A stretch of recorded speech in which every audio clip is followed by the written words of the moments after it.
Di sebuah ruang tamu, suara sorak menggema dari televisi. Ada teriakan yang meledak tiba-tiba, ada umpatan yang keluar tanpa rencana, ada tangan yang refleks mengepal saat bola hampir masuk gawang. Di tengah riuh itu, ada satu orang yang duduk agak ke pinggir. Matanya sesekali menoleh ke layar, lalu kembali ke ponsel. Kadang ke dapur, kadang ke jendela. Bukan karena tidak boleh menonton, bukan karena tidak paham aturan. Ia hanya tidak benar-benar ingin berada di sana. Setiap perilaku manusia punya peta emosinya sendiri. Di channel ini, kita tidak mencari siapa yang benar atau siapa yang salah. Kita hanya mencoba memahami. Selamat datang di Peta Emosi. Hari ini, kita akan membahas psikologi orang yang tidak nonton sepak bola. Orang ini sering jadi tanda tanya kecil. Kok nggak nonton? Emang nggak suka bola? Seru loh ini. Pertanyaan-pertanyaan itu biasanya tidak berniat jahat, tapi tetap saja terasa seperti sorotan lampu. Seolah ada sesuatu yang janggal ketika seseorang tidak larut dalam kegembiraan kolektif. Sepak bola di banyak tempat bukan sekadar tontonan.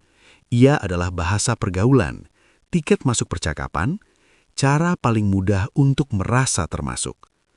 Dan justru disitulah letak kisah psikologisnya dimulai.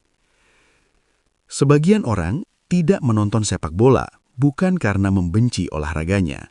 Mereka hanya tidak menemukan resonansi emosional di dalamnya. Tidak ada getaran yang membuat jantung ikut berdebar. Tidak ada keterikatan yang membuat skor menjadi berarti. Saat orang lain menunggu gol dengan napas tertahan, mereka hanya melihat 22 orang berlari, lalu berhenti, lalu mengulang.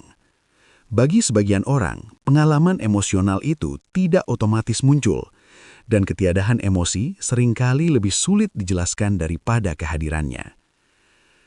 Ada orang-orang yang sejak kecil tidak pernah menjadikan sepak bola sebagai bagian dari ritual hidupnya. Tidak ada ayah yang mengajaknya duduk di depan TV malam minggu. Tidak ada gang sempit tempat bermain bola sampai maghrib. Tidak ada momen ketika kalah atau menang menjadi memori bersama. Tanpa fondasi emosional itu, sepak bola hadir sebagai sesuatu yang netral. Tidak buruk, tidak istimewa. Netralitas ini sering disalahpahami sebagai sikap dingin, padahal bisa jadi mereka hanya memiliki pusat emosi yang bekerja di tempat lain. Sebagian orang lebih mudah tersentuh oleh cerita individual daripada kompetisi kolektif. Mereka tertarik pada wajah, bukan seragam, pada percakapan, bukan sorak, pada dinamika batin, bukan skor. Dalam konteks ini, sepak bola terasa terlalu bising, terlalu cepat, terlalu banyak emosi yang harus dibagi secara serempak. Ada juga yang tidak nyaman dengan intensitas emosi yang meledak-ledak, bukan karena lemah, tapi karena mereka terbiasa memproses emosi secara internal. Mereka tidak mudah berteriak, tidak refleks memaki wasit, tidak spontan meloncat saat gol tercipta. Mereka merayakan hal-hal penting dengan cara yang lebih senyap. Dan dalam budaya sepak bola, kesenyapan seringkali terasa asing. Beberapa orang justru menjauh karena pengalaman emosional yang tidak menyenangkan. Mungkin pernah dipaksa menyukai klub tertentu, dipaksa ikut menonton, dipaksa bersorak. Emosi yang seharusnya lahir alami berubah menjadi kewajiban. Dan kewajiban dalam banyak hal mematikan rasa ingin. Ada juga mereka yang sensitif terhadap konflik simbolik.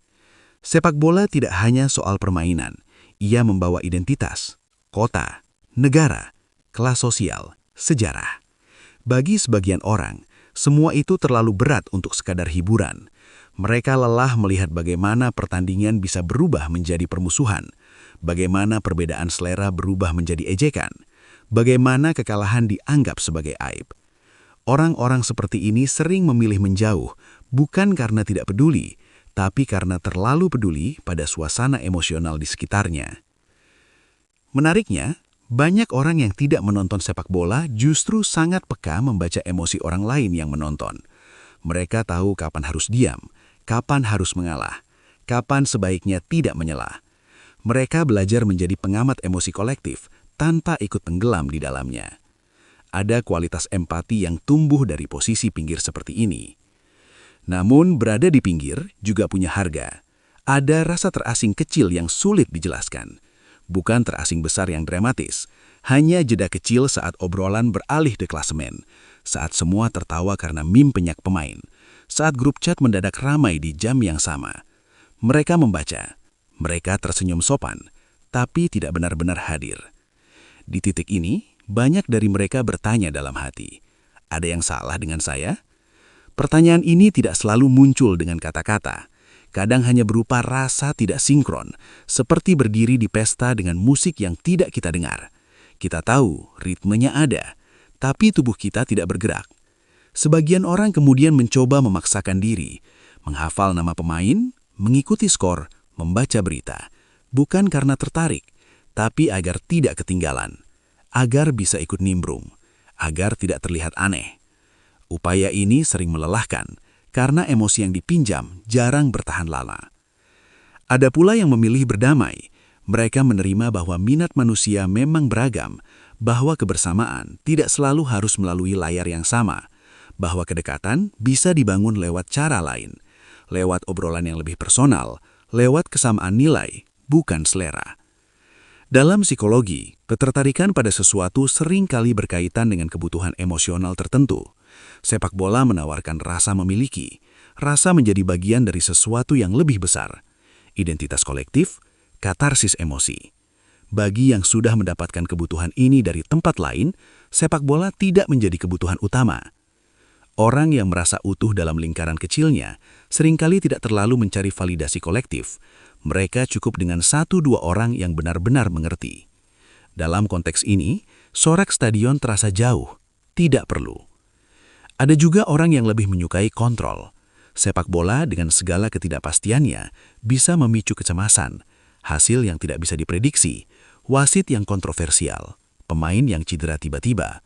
Bagi mereka yang membutuhkan kepastian, tontonan seperti ini justru menguras energi.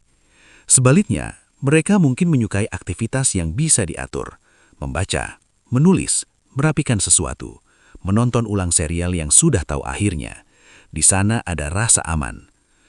Tidak menonton sepak bola juga kadang berkaitan dengan cara seseorang memaknai waktu. Bagi sebagian orang, waktu luang adalah ruang pemulihan, bukan ruang stimulasi.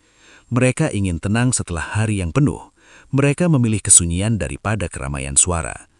Dalam masyarakat yang sering mengagungkan euforia, pilihan untuk tenang bisa terlihat ganjil, padahal itu hanya preferensi sistem saraf. Yang jarang dibicarakan, orang-orang yang tidak menonton sepak bola seringkali menjadi pendengar yang baik. Saat yang lain meluapkan emosi tentang pertandingan semalam, mereka mendengarkan tanpa harus ikut merasakan. Ada jarak sehat yang membuat mereka bisa menampung cerita tanpa terseret arus. Namun ada kalanya jarak ini membuat mereka disalahpahami, dianggap tidak antusias, dianggap tidak solid dalam artikel ada tim negara bermain. Padahal cinta pada sesuatu tidak selalu harus diekspresikan dengan cara yang sama. Ada orang yang mencintai negaranya dengan merawat lingkaran kecil. Ada yang mencintai dengan bekerja jujur. Ada yang mencintai dengan diam. Sepak bola hanyalah satu bahasa emosi, bukan satu-satunya. Bagi sebagian orang yang tidak menonton sepak bola, kehidupan batin mereka justru sangat kaya. Mereka menyimpan dunia-dunia kecil yang tidak ramai tapi dalam. Mereka memperhatikan detail yang sering terlewat. Nada suara, ekspresi wajah, perubahan kecil dalam hubungan. Mereka mungkin tidak hafal formasi, tapi hafal perubahan mood orang-orang terdekat mereka. Dalam sebuah pesta nonton bareng, mereka adalah orang yang memperhatikan siapa yang tiba-tiba diam setelah gol dianulir, siapa yang tertawa terlalu kekar untuk menutupi kecewa, siapa yang keluar sebentar untuk menenangkan diri.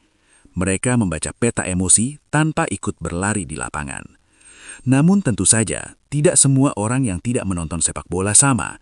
Ada yang memang apatis terhadap olahraga, ada yang punya minat kuat di bidang lain, ada yang trauma dengan keramaian, ada yang sekedar bosan. Psikologi manusia jarang punya satu pintu masuk. Yang menarik adalah bagaimana masyarakat sering membutuhkan keseragaman emosi. Ada kenyamanan ketika banyak orang merasakan hal yang sama di waktu yang sama. Dan siapapun yang berada di luar lingkaran itu, secara halus dianggap berbeda. Berbeda bukan berarti bermasalah, tapi seringkali terasa begitu. Orang-orang yang tidak menonton sepak bola sering belajar untuk memilih kapan menjelaskan diri dan kapan tidak. Kadang mereka menjawab singkat, nggak terlalu ngikutin. Kadang mereka tersenyum dan mengganti topik. Ada kelelahan kecil dalam menjelaskan preferensi yang terus dipertanyakan. Namun di balik itu, ada keteguhan halus. Keteguhan untuk setia pada apa yang benar-benar dirasakan. Tidak semua orang berani tidak menyukai sesuatu yang disukai banyak orang. Ada keberanian sunyi di sana. Keberanian untuk berkata, dalam hati, bahwa kedekatan tidak harus selalu sinkron. Bahwa kita bisa duduk di ruangan yang sama tanpa merasakan hal yang sama. Bahwa kebersamaan tidak selalu berarti keseragaman. Dan mungkin psikologi orang yang tidak menonton sepak bola mengingatkan kita pada satu hal sederhana, tapi sering